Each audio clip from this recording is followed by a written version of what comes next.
suis Rebecca, je suis étudiante depuis plusieurs années maintenant en histoire et en mathématiques principalement. J'ai été diagnostiquée autiste à la fin de ma terminale, juste avant de passer le bac.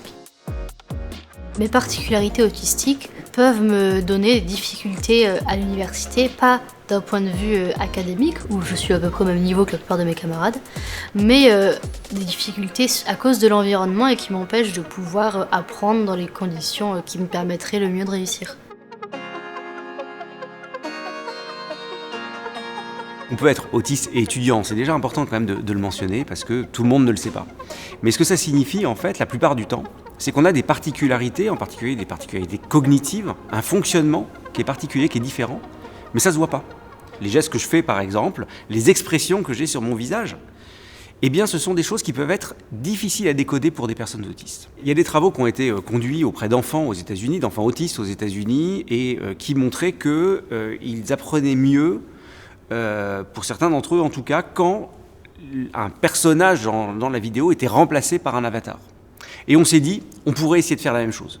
Et c'est là qu'on s'est tourné vers Polymni, qui justement réalise des vidéos pédagogiques avec incrustation de l'enseignant, pour voir si on n'allait pas pouvoir faire la même chose, c'est-à-dire remplacer l'enseignant par un avatar.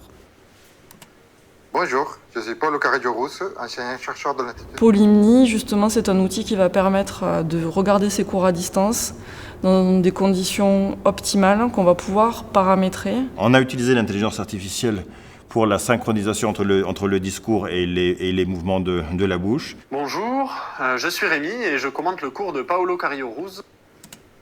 Bonjour, je suis Marie et je commente le cours de Paulo Carrillo-Rousse. L'innovation technologique ici est d'avoir un lecteur vidéo qui rajoute des fonctionnalités supplémentaires, qui permet de changer la tête parlante, de la transformer en un avatar, de changer la voix, de changer différents paramètres. Par exemple, moi je suis quelqu'un qui a besoin d'assez de stimulation pour pouvoir me concentrer.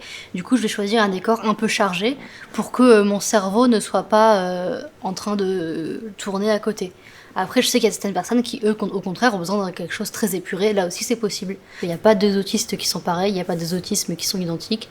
Donc chaque personne a des besoins spécifiques et ça nous permet de pouvoir personnaliser au mieux pour que l'environnement d'études corresponde le mieux à nos besoins.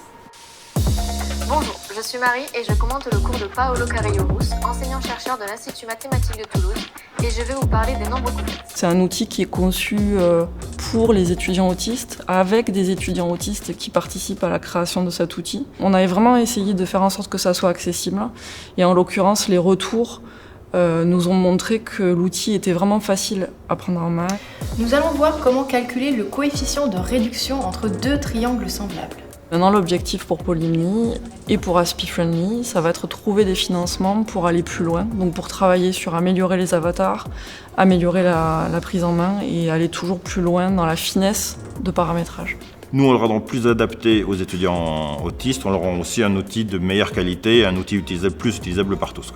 En fait, quand on parle d'inclusion, je crois qu'il faut avoir une chose en tête, c'est que, avant tout, on parle de la manière dont on va pouvoir construire l'enseignement, par exemple, pour que ça soit accessible à la diversité des personnes. Il n'y aura pas d'enseignement inclusif sans passer par le numérique. Et donc la production de vidéos pédagogiques dans laquelle on inclut des nouvelles options est absolument essentielle pour avoir un enseignement plus inclusif.